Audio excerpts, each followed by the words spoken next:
Hello guys, प्रणाम आप सभी को। आज हम डिस्कस करेंगे इस वीडियो में exercise based on basis and dimension with coordinate. Coordinate की एक्सरसाइज हम कोऑर्डिनेट का यूज़ करते हैं, coordinate change of basis matrix का कैसे हम यूज़ करते हैं, वो सब आज हम इस वीडियो में करेंगे। उसके ऊपर बेस्ड हम एक्सरसाइज करेंगे। जैसे कल हमने किया था, हम थोड़ा रिवाइज कर लेते हैं।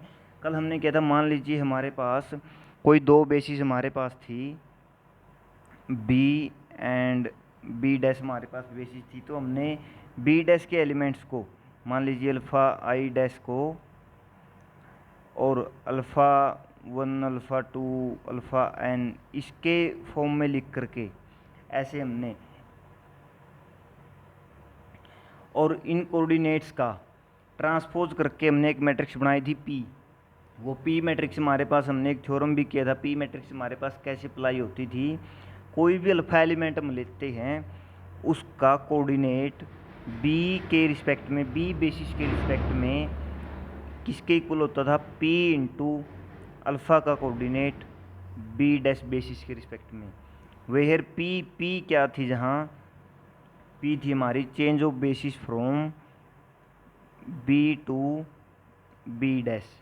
ओके, और बी टू बी डैश इसका मतलब क्या है, बी डैश के एलिमेंट्स को इसके एलिमेंट्स की फॉर्म में हम लिखेंगे, और जो कोऑर्डिनेट हमारे पास आएंगे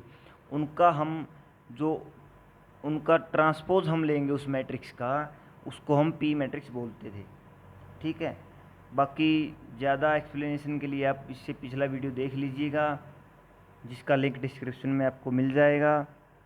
आइए हम एक्सरसाइज करते हैं। फर्स्ट हमारे पास एक्सरसाइज है कि alpha one alpha two alpha three alpha four हमारे पास कुछ वेक्टर्स दिए हैं R4 के।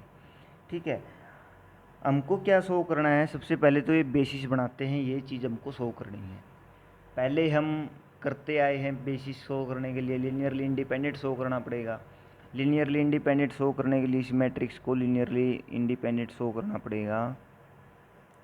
जैसे आप इसको देख रहे हैं, 0 0 1 1 1 0 0 4 एंड 0 0 0 2। इस मैट्रिक्स को लीनियरली इंडिपेंडेंट सभी रो को हमें प्रूव करना पड़ेगा। कैसे, रो इक्विवेलेंट फॉर्म बनानी पड़ेगी, जो 1 1 1 आइडेंटिटी मैट्रिक्स जो बनाती हो। ठीक है, ऐसी हमको मतलब रो इक्विवेलेंट करके यदि आइडेंटिटी बनाएगा तो इन्वर्टिबल होगा तो ये लीनियरली इंडिपेंडेंट और फिर बेसिस बन जाएगी। ठीक है, मेन बात जो है, हमें फाइंड करने हैं coordinate of each standard basis vector. देखिए, हमें कोऑर्डिनेट फाइंड करने हैं किस बेसिस के रिस्पेक्ट में, उसके स्टैंडर्ड बेसिस के जो होते हैं ना। स्टैंडर्ड बेसिस R4 की क्या होती है, सबसे पहले तो epsilon 1 is equal to 1 0 0, epsilon 2 0 1 0 0, फिर एप्सिलॉन 3 0 0 1 0, एप्सिलॉन 4 0 0 1। ये हमारे पास होते हैं स्टैंडर्ड बेसिस के जो वेक्टर्स होते हैं, वो ऐसे होते हैं। अब find the coordinate of each of standard basis vector in the ordered basis this. ये बेसिस हमारे पास, मान लिया हमने स्टैंडर्ड बेसिस हमारे पास है वो बी है, जिसमें element epsilon 1 epsilon 2 epsilon 3 epsilon 4 हमारे ये एलिमेंट हमारे इसके अंदर पड़े हैं। बी डैश मान लिया हमने इसके साथ अल्फ़ा 1 अल्फ़ा 2 अल्फ़ा 3 अल्फ़ा 4, ये मैट्रिक्स के साथ हमने मान लिया। सबसे पहला हम काम करेंगे, हम फॉर्मूला राइट करेंगे कि हमें कोऑर्डिनेट किसके रिस्पेक्ट में निकालने हैं और कैसे निकालने हैं। Find the coordinate each standard basis. Alpha मतलब हमको एप्सिलॉन 1 के coordinate, epsilon 1 epsilon 2 epsilon i के कोऑर्डिनेट किसके रिस्पेक्ट में निकालने हैं, बी डैश के रिस्पेक्ट में। तो इसके लिए फॉर्मूला हमारे पास क्या होगा, P inverse coordinate of epsilon I B के रिस्पेक्ट में, जहाँ पी हमारा क्या है, चेंज ऑफ बेसिस मैट्रिक्स है बी टू बी डैश। मतलब बी डैश के एलिमेंट्स को बी के एलिमेंट्स की फॉर्म में लिखेंगे तब पी आएगा, और उस पी के साथ ये फॉर्मूला बनेगा, क्योंकि हम पहले थ्योरम में करते आए हैं कि यदि पी ऐसी मैट्रिक्स है, change of basis B to B dash है, basis of this to this है, then alpha B is equal to P alpha B dash. Okay, अब हमको यहाँ पे मेनली काम क्या करना है, पी निकालना है और फिर पी का इन्वर्स निकालना है। अब पी कैसे निकालेंगे, देखिए पी हम कैसे फाइंड करेंगे। पी को देखो, ये जो एलिमेंट्स हमारे पास alpha one alpha two, alpha one को हम स्टैंडर्ड बेसिस में लिखेंगे, E1 E2 E3 की फॉर्म में हम लिखेंगे, तो अल्फ़ा वन के कोऑर्डिनेट यही 1 0 0 आएंगे स्टैंडर्ड कोऑर्डिनेट में, तो स्टैंडर्ड में तो 1 0 0 ही आएंगे। अल्फ़ा टू के 0 0 1 आएंगे, अल्फ़ा थ्री के वही आएंगे, तो ये आएंगे 1 एप्सिलॉन 1 प्लस एप्सिलॉन 2 प्लस 0 ऐसे ऐसे, एप्सिलॉन 3 एप्सिलॉन 4। अल्फ़ा टू के फिर वही आएंगे 0 0 1 is equal to 0 epsilon 1 plus 0 epsilon 2 plus 1 epsilon 3 plus 1 epsilon 4। ये कोऑर्डिनेट हमारे पास आएंगे, ठीक है। अब ये कोऑर्डिनेट आएंगे और इनका लेना है हमने ट्रांसपोज, पी मैट्रिक्स बनाने के लिए अल्फ़ा 3 अल्फ़ा 4 के भी ऐसे ही आएंगे। अब इनका ट्रांसपोज अगर हमको लेना है तो हमारे पास पी क्या बन जाएगा, 1 1 0 0 0 0 1 1 और अल्फ़ा 3 अल्फ़ा 4 क्या है, 1 0 0 4 0 0 2 1 0 0 4 0 0 0 2। ये हमारे पास मैट्रिक्स बन गई पी। इसका हमको निकालना है इन्वर्स।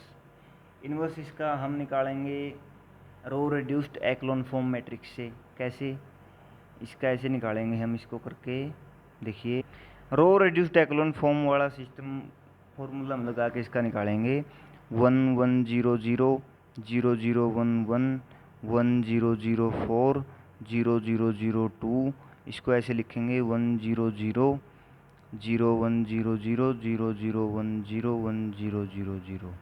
ओके, इस मैट्रिक्स का हम रो रिड्यूस्ड एक्लोन फॉर्म, मतलब इसको हम आइडेंटिटी मैट्रिक्स बनाएंगे।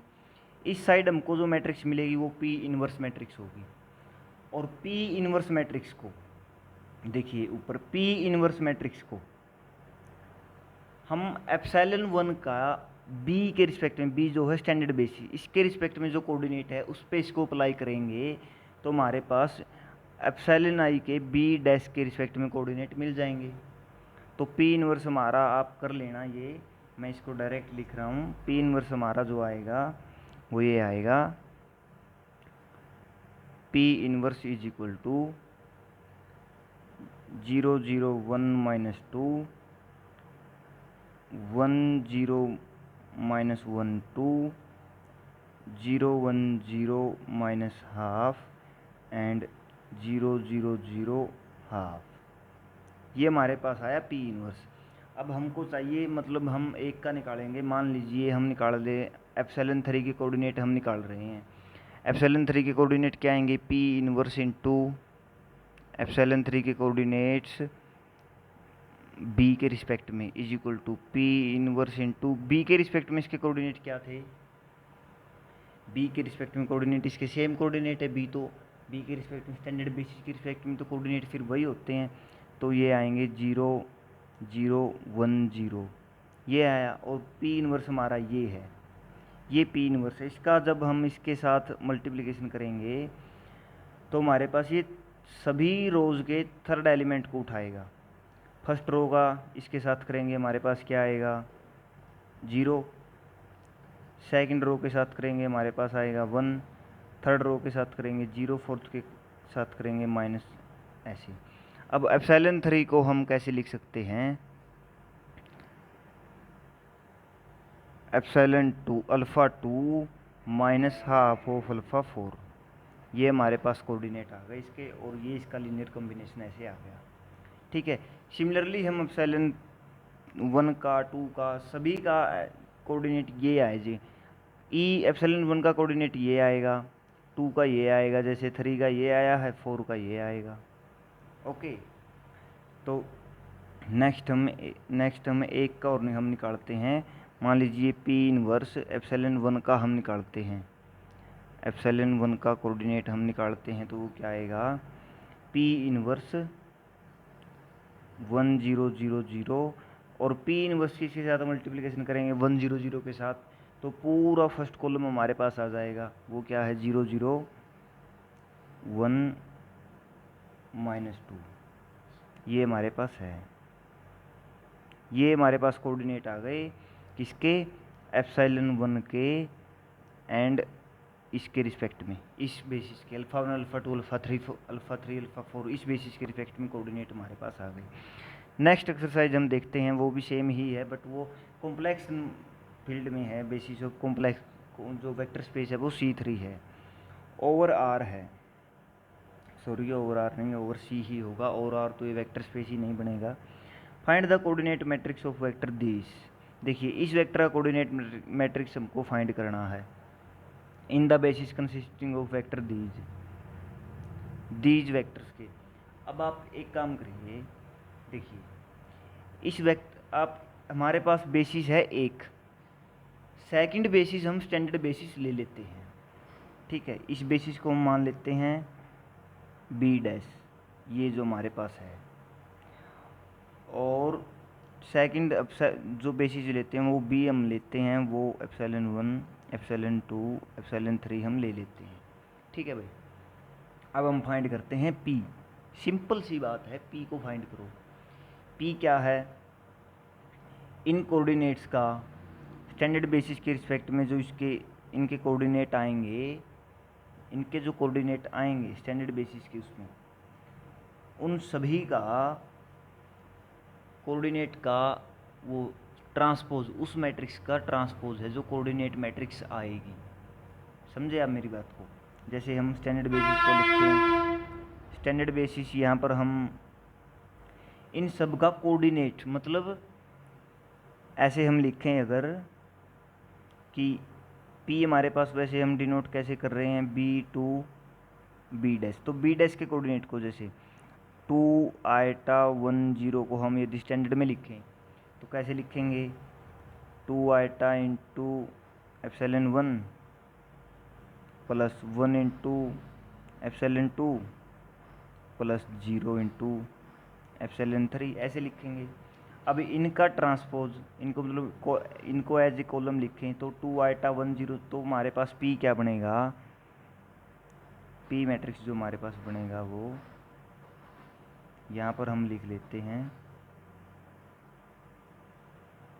2 आइटा 1 0, ये फर्स्ट, सेकंड के 2 -1 0, और थर्ड में हमारे पास है 0 1 प्लस आइटा 1 माइनस आइटा 0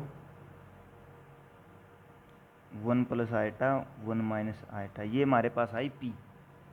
अब हम निकालेंगे P का इन्वर्स, क्योंकि थ्योरम हमारी फिर वही क्या कहती है, किसी भी अल्फ़ा का B के रिस्पेक्ट में कोऑर्डिनेट आएंगे P टू अल्फ़ा के B डैश के रिस्पेक्ट में कोऑर्डिनेट। अब हमको B डैश के रिस्पेक्ट में कोऑर्डिनेट निकालते हैं तो P इन्वर्स इस साइड आ जाएगा, ठीक है। इस साइड P इन्वर्स आया, अल्फ़ा B हमारे पास स्टैंडर्ड बेसिस है, स्टैंडर्ड बेसिस है तो हमारे पास इसके जो कोऑर्डिनेट आएंगे वो वही जो वेक्टर्स है, बस उसी का मतलब कॉलम फॉर्म में उसको हम लिखेंगे, एज ए कॉलम लिखेंगे, वही उसका कोऑर्डिनेट होगा, बस सिंपली स्टैंडर्ड बेसिस के रिस्पेक्ट में। तो और उसकी मल्टीप्लिकेशन हम P इनवर्स के साथ कर देंगे तो हमारे पास B डैश के रिस्पेक्ट में इसके कोऑर्डिनेट आ जाएंगे, जहाँ पर P हमारी क्या है, B to B dash change of basis matrix है, ओके। तो P इनवर्स हम निकालते हैं, P इनवर्स हमारे पास क्या आता है, मैं डायरेक्टली इसको राइट कर रहा हूँ, आप इसको कैलकुलेट करके देख लेना।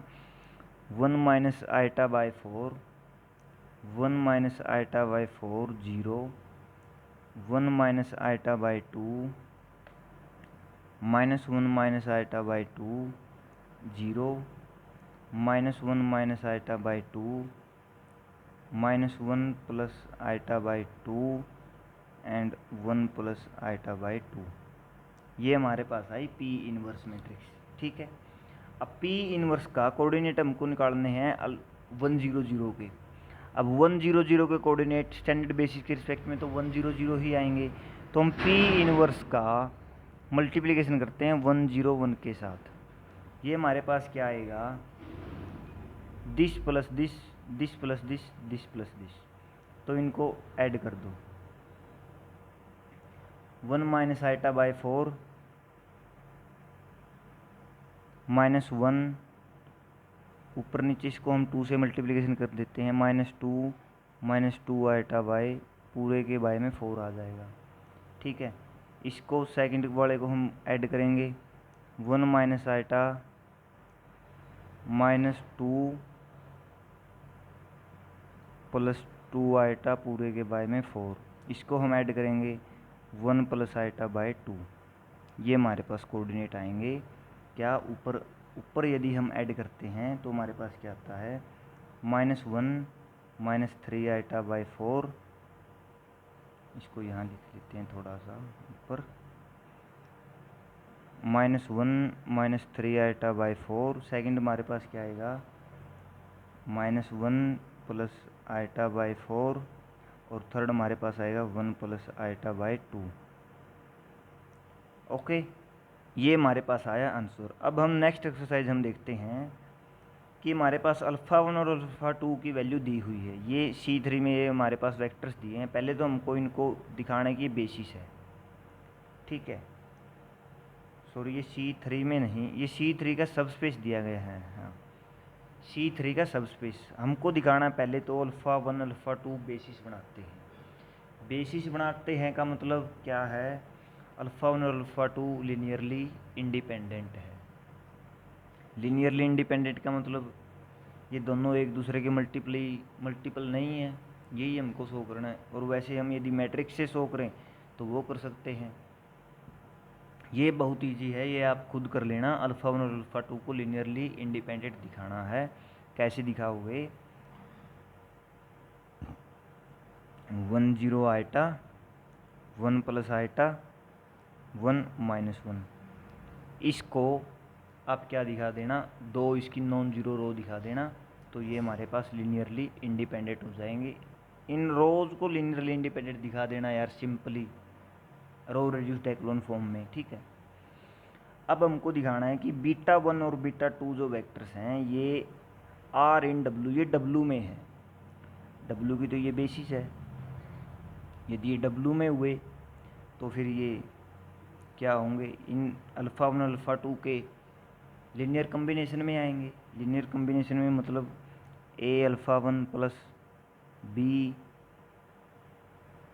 अल्फ़ा 2 इज इक्वल टू क्या आएगा, बीटा 1 आएगा भाई, और बीटा 2 भी आएगा।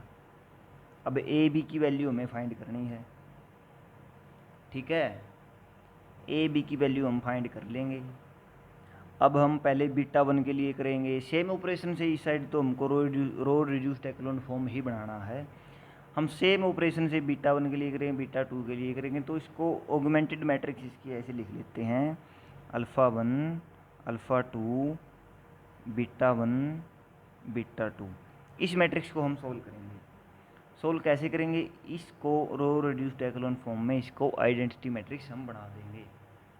तो हमारे पास ए बी की वैल्यू निकल आएगी। लीनियर सिस्टम ऑफ इक्वेशन में भी हमने किया है कि यहाँ पर ए बी की वैल्यू कैसे फाइंड करनी है। तो देखते हैं, अल्फ़ा 1 अल्फ़ा 2 हमारे पास क्या है, 1 0 eta 1 plus eta 1 minus 1, 1 0 iota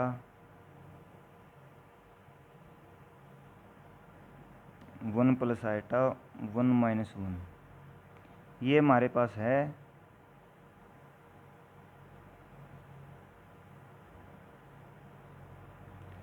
alpha 1 और अल्फ़ा 2। अब बीटा 1 और बीटा 2 हमारे पास क्या है, 1 1 0 1 eta 1 plus eta, 1 1 0 1 eta 1 plus eta. इस मैट्रिक्स को हमें सोल्व करना है। कैसे करेंगे देखिए, इस पे ऑपरेशन लगाएंगे, इसमें से इसको माइनस करेंगे तो क्या होगा, देखिए हमारे पास 1 माइनस ऊपर वाले सेम 1 प्लस आइटा, ये भी सेम 0 1, ये हमारे पास क्या था, आइटा था। तो हम क्या करेंगे, इसको आइटा से मल्टीप्लाई कर देंगे और इसमें ऐड कर देंगे फर्स्ट में। ठीक है, तो हमारे पास यहाँ 0 आएगा, आइटा से मल्टीप्लाई किया ऐड किया तो हमारे पास यहाँ 1 आ गया, यह हमारे पास 1 1 1 आइटा, एंड इसको आइटा से मल्टीप्लाई करके उसमें ऐड करेंगे तो वो सेम का सेम रहेगा, ये तो 1 का 1, और इसमें आइटा से मल्टीप्लाई करके उससे ऐड करेंगे तो हमारे पास यहाँ आइटा आ जाएगा। ठीक है, अब देखिए हमारे पास यहाँ क्या आ गया, थर्ड रो है जो वो सेम है, तो इसमें से इसमें माइनस कर देंगे, ये 0 0, ये भी 0। ठीक है, बचा हमारे पास ये, इसमें हम क्या करेंगे, सेकंड रो को 1 प्लस आइटा से मल्टीप्लाई कर देंगे R2 को, और ऐड कर देंगे R1 में। ठीक है, तो हमारे पास क्या आएगा, 1 0 0 1, ये R1 के ऊपर ये ऑपरेशन हम लगा रहे हैं। ओके, 0 1, और इसमें क्या आएगा, 1 प्लस आइटा को मल्टीप्लाई करो और उसमें ऐड कर दो, तो 2 प्लस आइटा यहाँ, और यहाँ क्या आएगा, 1 प्लस आइटा, 1 प्लस आइटा से मल्टीप्लाई करना है ना, तो आइटा माइनस 1 और उसमें ऐड करेंगे तो आइटा बचेगा हमारे पास। ये हमारे पास आया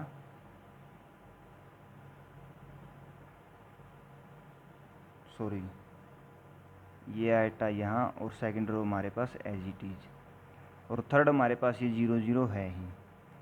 तो देखिए हमारे पास ए बी की वैल्यू क्या आई, ए की वैल्यू आई हमारे पास 2 प्लस आइटा, हाँ सॉरी, ए की वैल्यू हमारे पास अल्फ़ा के लिए ये आई, बीटा 1 के लिए ए की वैल्यू ये, और बी की वैल्यू 1, और बीटा 2 के लिए हमारे पास क्या आया, ए की वैल्यू आइटा और बी की वैल्यू भी आइटा। ओके, ये हमारे पास वैल्यूज़ आ गई अल्फ़ा बीटा की, ये इसको लीनियर कम्बिनेशन में हमने इसको लिख दिया। अब हमको निकालना है अल्फ़ा 1 अल्फ़ा 2 के coordinate in the ordered basis beta 1 beta 2। ये हुई बात, कोऑर्डिनेट निकालने हैं, कैसे करेंगे, सिंपली कोऑर्डिनेट क्या ही होते हैं कि उसको उनके कम्बिनेशन में लिखने पर जो वैल्यू कोऑर्डिनेट कहेगी वो, ऊपर हमने क्या निकाला है, बीटा 1 बीटा 2 के अल्फ़ा 1 अल्फ़ा 2 की फॉर्म में कोऑर्डिनेट ही तो निकाले हैं, ए बी, ये कोऑर्डिनेट ही तो हैं। बीटा 1 को इनकी फॉर्म में लिखा, बीटा 2 को इनकी फॉर्म में लिखा। अब हमारे पास यहाँ उल्टा इन्होंने इसका रिवर्स थर्ड पार्ट में सी पार्ट में इन्होंने पूछा है, तो रिवर्स के लिए भी हम ऐसा ही प्रोसेस करेंगे, बस इस मैट्रिक्स को इस साइड लिख देंगे और इस मैट्रिक्स को इस साइड लिख देंगे, और इसको हम आइडेंटिटी मैट्रिक्स बना देंगे। ठीक है, बस यही काम आप खुद भी कर लीजिएगा, इसमें आपके लिए है ये एक्सरसाइज 5। देखिए ये थोड़ी सी अच्छी भी है और थोड़ी सी बुरी भी। इसमें हम क्या देखते हैं, अल्फ़ा 1 ये है, बीटा ये है, और ये इसके ऊपर कंडीशन दी गई है, x1 y1 plus x2 y2 equal to 0, x1 square plus x2 square equal to y1 square plus y2 square equal to 1। Prove that these form a basis for R2 के लिए हमारे पास एलिमेंट ये दो ही हैं, इनको linearly independent show कर देंगे, R2 के लिए बेसिस बना के दे देंगे, सिंपल सी बात है।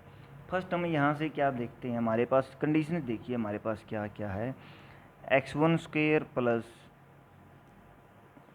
x2 square is equal to 1 is equal to y1 square plus y2 square. Okay, और एक कंडीशन हमारे पास है x1 y1 plus x2 y2 is equal to 0। अब यहाँ पे सबसे पहले हम लीनियरली इंडिपेंडेंट के लिए चेक करेंगे, जीरो एलिमेंट तो नहीं है कोई, जीरो एलिमेंट देखो, मान लीजिए हम अल्फ़ा में x1 को 0 मान लें तो x2 प्लस माइनस 1 हो जाएगा। मान लीजिए है let x1 is equal to 0, this implies x2 is equal to plus minus 1 not 0, this implies x1 is equal to and y1, इसमें भी y1 में सॉरी x1 को ही पहले हम मान ले। अब इसमें देखिए x1 हमने 0 मान लिया, ये term 0 0 plus x2 plus minus 1 हमारे पास आएगा and y2 is equal to 0, this implies that y2 is equal to 0। y2 0 को ये क्या इम्प्लाई करेगा, y1 is equal to plus minus 1। As it is हमारे पास ये दोनों इकट्ठे 0 नहीं हो सकते, ठीक है, क्योंकि इकट्ठे 0 अगर हो गए तो ये 1 वाली इस कंडीशन को सेटिस्फाई ही नहीं करेंगे। अब लीनियरली इंडिपेंडेंट के लिए हम चेक करते हैं कि एक दूसरे के मल्टीप्लाई तो नहीं है। एक दूसरे के मल्टीप्लाई का मतलब अल्फ़ा वन बीटा का मल्टीप्लाई तो नहीं है, नॉन जीरो मल्टीप्लिकेशन होना चाहिए, non zero multiplication. Okay, non zero multiplication के लिए हम मान लेते हैं alpha is equal to C beta है। अल्फ़ा अगर सी बीटा हमारे पास आया तो x1 क्या होगा, सी y1 होगा। इसको इस कंडीशन में हम पुट कर देते हैं, x1 y1 plus x2 y2 is equal to 0। This implies that C y1 square plus, similarly हमारे पास x2 भी सी y2 होगा, y1 square plus y2 square is equal to 0। But ये क्या है, c ये 1 के इक्वल है और c इज इक्वल टू 0 नहीं हो सकता, और c हमारे पास 0 हो नहीं सकता। क्यों c 0 नहीं हो सकता, क्योंकि हम c को क्या लेकर के चले हैं, नॉन जीरो। तो हमारे पास ये आ गया कॉन्ट्राडिक्शन, कॉन्ट्राडिक्शन आ गया तो हमारे पास ये लीनियरली डिपेंडेंट नहीं हो सकते, लीनियरली इंडिपेंडेंट है। और अब है जो टास्क हमारे पास, कोऑर्डिनेट वेक्टर ए बी का कोऑर्डिनेट हमें फाइंड करना है बेसिस बी के रिस्पेक्ट में। अब बेसिस बी है और दूसरी बेसिस हमारे पास नहीं है, तो सिंपल स्टैंडर्ड बेसिस मान लीजिए और पी को पी मैट्रिक्स निकाल लीजिए, जो इसके एलिमेंट्स ही आएंगी x1 x2 और y1, x1 x2 y1 y2, ये एलिमेंट्स इसके आए हैं, पी एलिमेंट ये आया। और कोऑर्डिनेट हमको निकालने हैं किसके, ए बी के। तो पी इनवर्स ए बी पे जो आंसर हमारे पास आएगा वो इसके क्या होंगे, कोऑर्डिनेट होंगे। So simple. अब देखिए बट ये कोऑर्डिनेट कैसे होंगे, ए बी की जो वैल्यू आएगी, या फिर हम इसको एक तरीके से भी कर सकते हैं। कैसे, देखिए हमको ए बी को लिखना है इनकी फॉर्म में, तो x1 y1 x2 y2 इसको ए बी की फॉर्म में लिखना है, ऑगमेंटेड मैट्रिक्स बना लेंगे ये। इसको हम सोल्व कर देंगे, इस मैट्रिक्स को हम आइडेंटिटी मैट्रिक्स बनाएंगे। तो ऑपरेशन लगाने के बाद जब इस साइड आइडेंटिटी मैट्रिक्स बनेगा तो हमारे पास मैट्रिक्स जो आएगा वो आप करके खुद भी देख लीजिएगा। वो मैट्रिक्स आएगा हमारे पास 1 0 0 1 ऑगमेंटेड मैट्रिक्स में a y2 minus b y1 by x1 y2 minus x2 y1। और सेकंड में हमारे पास आएगा B x1 minus A x2 by x1 y2 minus y1 x2, ये हमारे पास आएगा। ओके, ये हमारे पास ऐसे बनेगा 0 1, ये हमारे पास आई ऑगमेंटेड मैट्रिक्स जो इसकी बनेगी। ठीक है, इसको जब हम उन कंडीशन के साथ सिंप्लीफाई करेंगे तो हमारे पास आएगा 1 0 0 1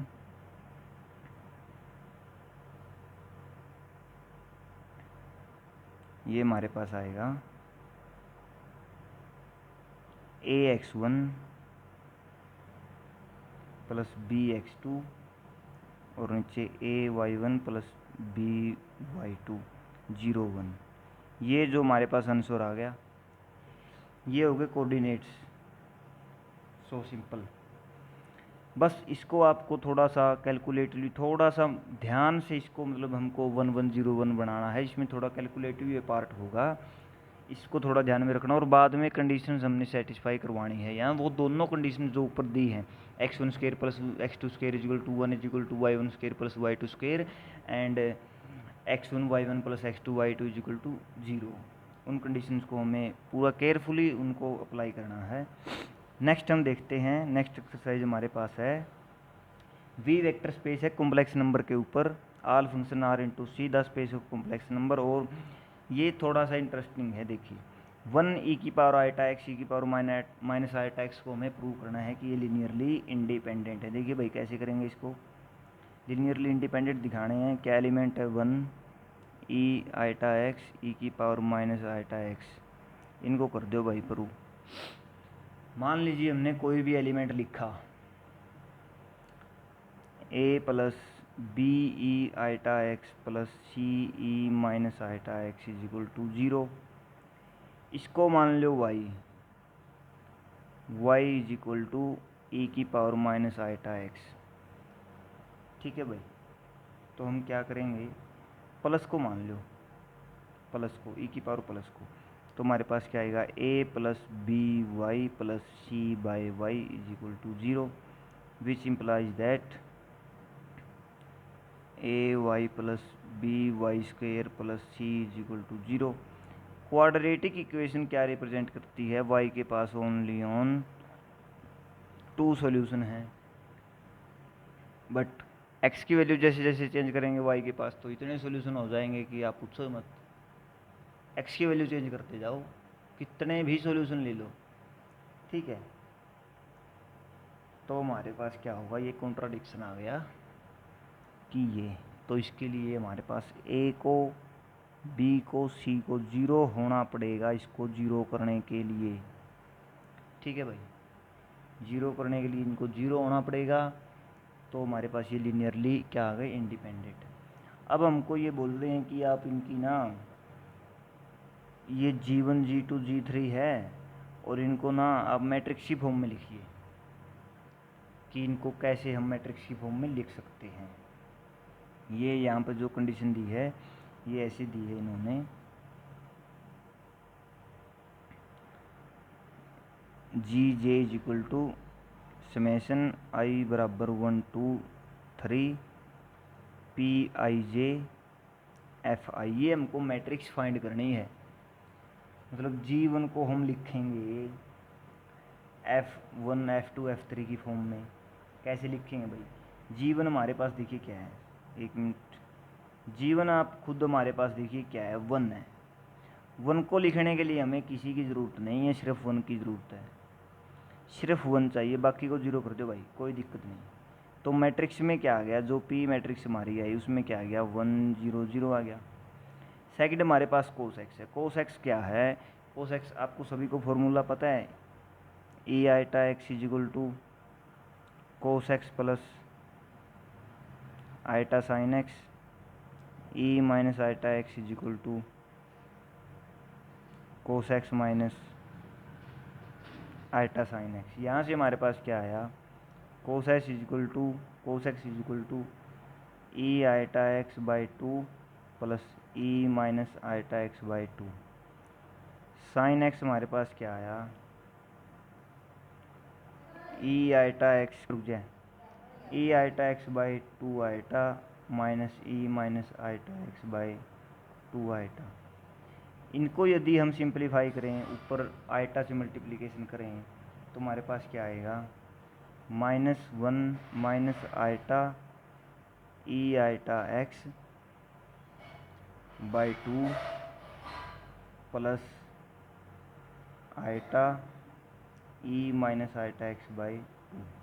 ठीक है, तो हमारे पास क्या आ जाएगा, कोस एक्स को हम यदि फॉर्म में लिखे तो हमारे पास ये चाहिएगा 1/2 1/2 0 1/2 1/2। ठीक है, साइन को लिखेंगे हमारे पास चाहिएगा minus iota by 2 iota by 2 minus iota by 2 iota by 2।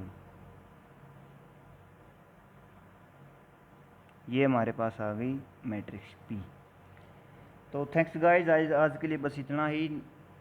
Thanks for watching this video and like share and subscribe और चैनल। आप सभी के फ्रेंड्स जो भी ग्रेजुएशन में है, जो भी मतलब बेसिक से इसको क्लियर करना चाहते हैं, उन सभी को आप ये शेयर कर दीजिए और हमारे चैनल को और वीडियोज़ के लिए सब्सक्राइब कर दीजिए। Thanks, bye bye, tata, take care.